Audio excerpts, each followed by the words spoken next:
Hello friends, welcome back to my YouTube channel baby step tutorials. आज जो है हम रिस्क स्टार्ट करेंगे, जिसका पार्ट 2 हम स्टार्ट करेंगे। पार्ट 1 हमने पहले पढ़ लिया था। उसमें जो था हमने रिस्क का बेसिक डिटेल्स लिया था, जिसको हम इंट्रोडक्शन भी बोल सकते हैं, ठीक है। और हमने एक जो टॉपिक स्टार्ट किया था उसमें, जिसका हमने थोड़ा सा ब्रीफली थोड़ा सा बस आइडिया ले लिया था, वो था हमारा फ्रेमवर्क। तो रिस्क फ्रेमवर्क आज हम उसके जो 5 पार्ट्स है उसमें से 2 पार्ट इस वीडियो में कवर करेंगे, ठीक है। तो रिस्क मैनेजमेंट फ्रेमवर्क का जो सबसे पहला पार्ट होता है वो होता है जो आपका फर्स्ट पॉइंट दे रखा है, फर्स्ट पिलर जो दे रखा है वो है organisation for risk management. Okay, अब देखिए ऑर्गेनाइजेशन फॉर रिस्क मैनेजमेंट से क्या मतलब है। जब भी कहीं पे रिस्क को अगर हमें कैलकुलेट करना है या रिस्क पहचानना है, कुछ भी करना है, तो ऑब्वियसली चीज़ है हमें मैन पावर चाहिए। अब आप मैन पावर रख के उनको ये नहीं बोल सकते कि हमें रिस्क मैनेजमेंट करना है, कैसे करोगे, ऐसे नहीं होता ना।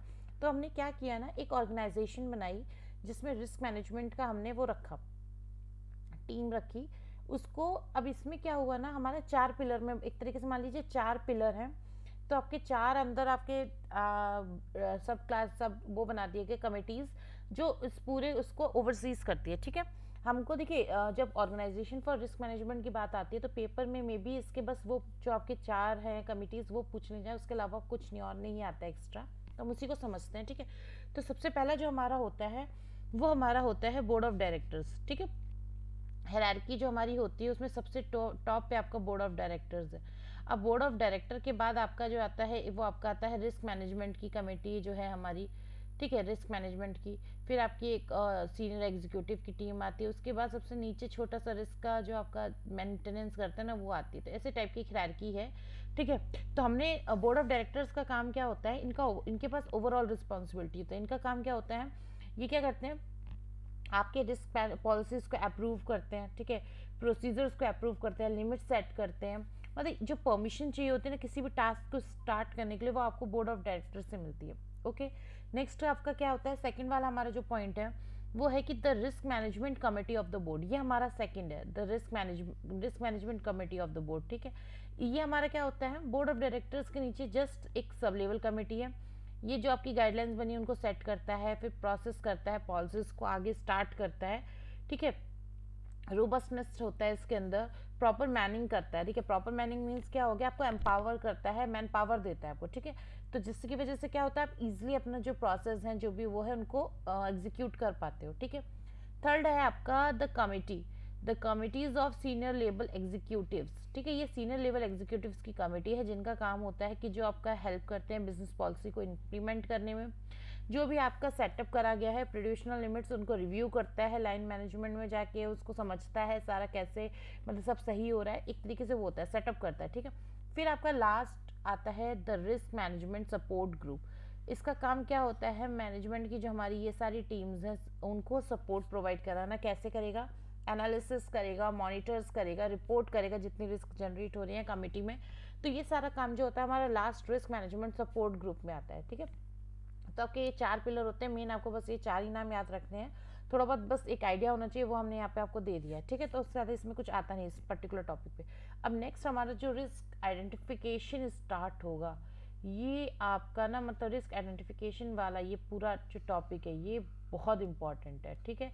तो इसमें क्या है, क्योंकि इसमें लास्ट टाइम ना काफ़ी क्वेश्चंस आस्क हुए थे, ठीक है।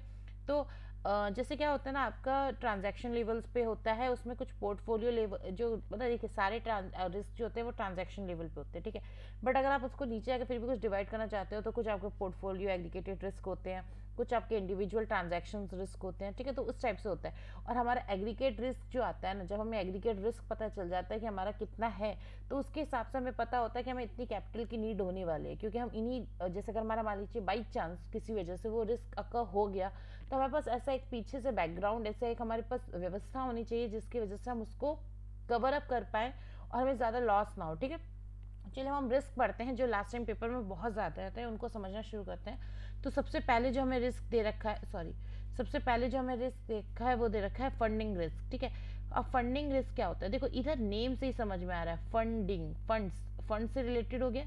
मीन्स क्या हुआ, देखिए मान लीजिए अगर आपके पास किसी कस्टमर ने कोई एफडी रखी, ठीक है, और वो अब ऑब्वियस सी चीज़ है, अगर आपके पास कोई कस्टमर अपना डिपॉजिट रखता है तो आप उसको बैंक में खाली नहीं छोड़ देते हो, आप उसको कहीं और आगे फर्दर इन्वेस्टमेंट करते हो जिससे आपको भी कमाई हो। ठीक है, किसी बैंक को चाहिए आपने लोन दे दिया, किसी कस्टमर को चाहिए आपने लोन दे दिया, इंट्राडे ट्रेडिंग कर रहे हो, शेयरिंग मार्केट में लगा रहे हो, जो भी कर रहे हो, तो आपने उस पैसे को कहीं लगा दिया।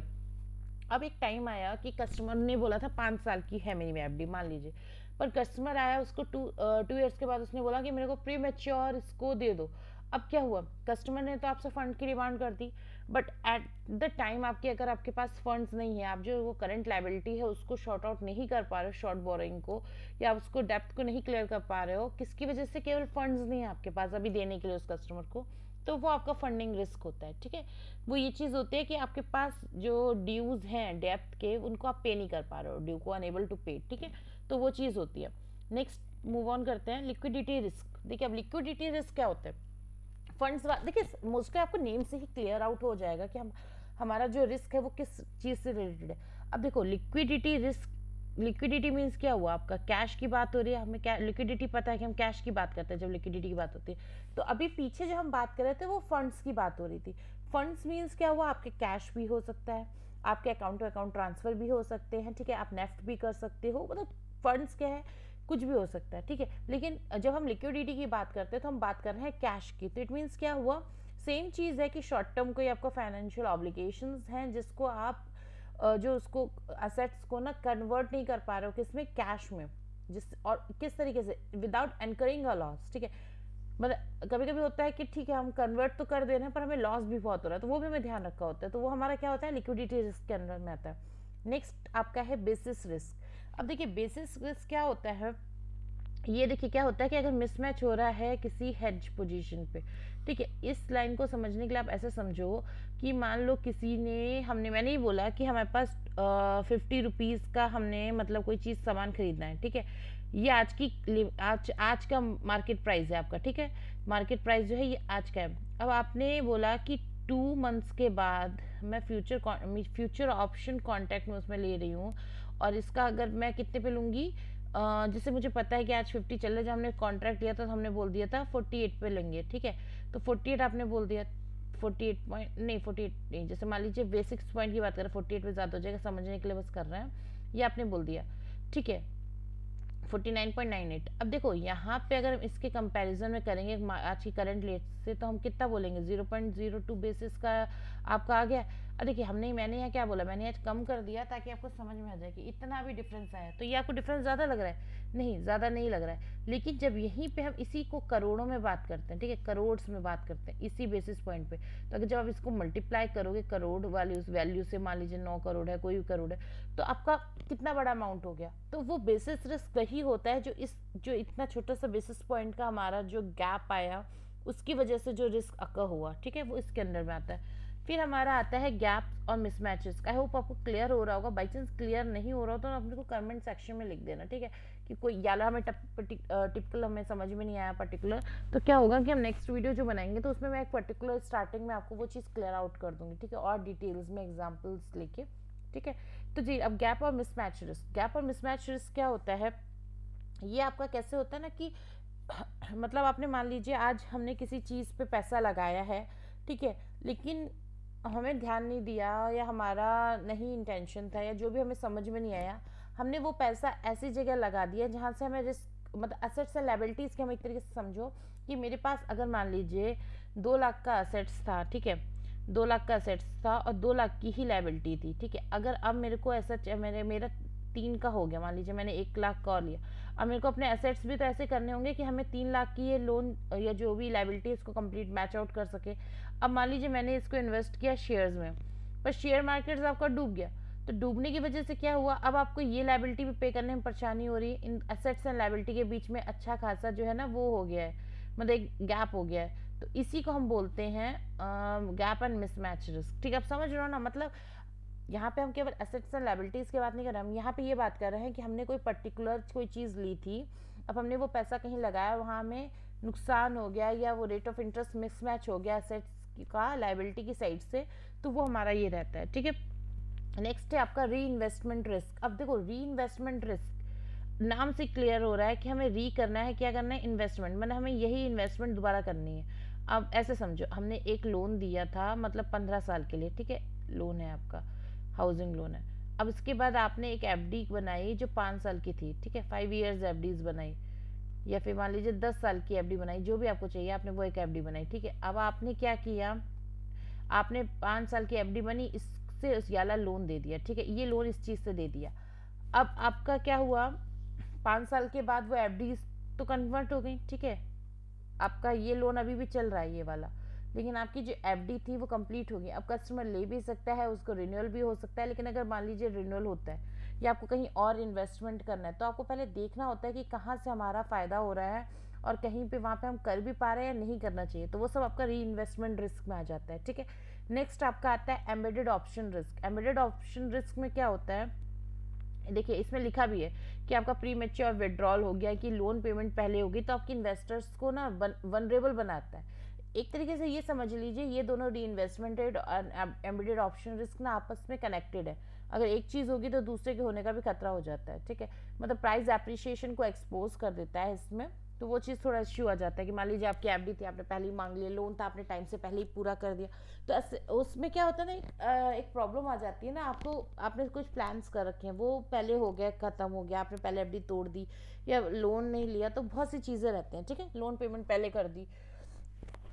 इसके बाद हमारा इंटरेस्ट रेट रिस्क होता है। इंटरेस्ट रेट रिस्क नाम से क्लियर हो रहा है, जो इंटरेस्ट रेट्स में जो आपस में फ्लक्चुएशंस होते हैं चेंज करते टाइम, जो पर्टिकुलर लॉसेस असेट जो आपके एसोसिएटेड रहते हैं, उसको हम बोलते हैं इंटरेस्ट रेट रिस्क, ठीक है।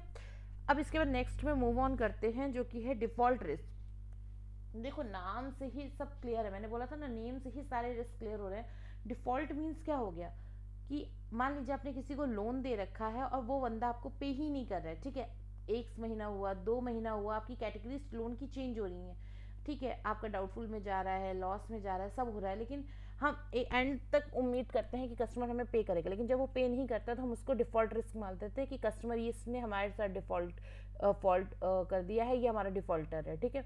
और इसमें क्या होता है, कुछ लोग तो विलिंगली करते हैं कि हाँ हमें देना ही नहीं है, कुछ लोगों के ऐसे कुछ कंडीशंस होते हैं जिसकी वजह से वो पे नहीं कर पाते हैं, और वो पर्टिकुलर अकाउंट जो आपका लोन है एनपीओ के डिफ़ॉल्ट में चला जाता है, ठीक है। नेक्स्ट है आपका ऑपरेशनल रिस्क। अब ऑपरेशनल रिस्क तो एक ऐसी चीज़ है जिसके बारे में कोई कभी कुछ भी नहीं कह सकता। आपका सिस्टम चलना बंद हो सकता है, ठीक है, स्टाफ शॉर्टेज हो रही है ड्यू टू कि कोई छुट्टी पे है कहीं पे, जो आपका है वो नहीं आया है, स्टाफ नहीं आया है, कहीं डेप्यूटेशन पे चला गया, ठीक है, और आपके पॉलिसी सिस्टम्स को फॉलो नहीं किया जा रहा है, तो ये सब चीज़ें जो होती है ना, फ्रॉड प्रोसेसेस का, तो ये सब आपका आता है ऑपरेशनल रिस्क के अंदर में, ठीक है। तो इस तरीके से हमने देखो सारे एक तरीके से समझ लिए हैं, हमारा सारा क्लियर हो गया है जो हमारा रिस्क आइडेंटिफिकेशन था। मैं आपको अगर और भी रिस्क जो बचे हुए रह गए हैं कुछ एक आदि, वो अलग से और समझा दूंगी। ये भी हमने सारा समझ लिया है जो main important last time paper में इसमें से काफ़ी ज़्यादा आया था, ठीक है। तो आपको बहुत फोकस होकर देखना पड़ेगा कि क्या क्या चीज़ है।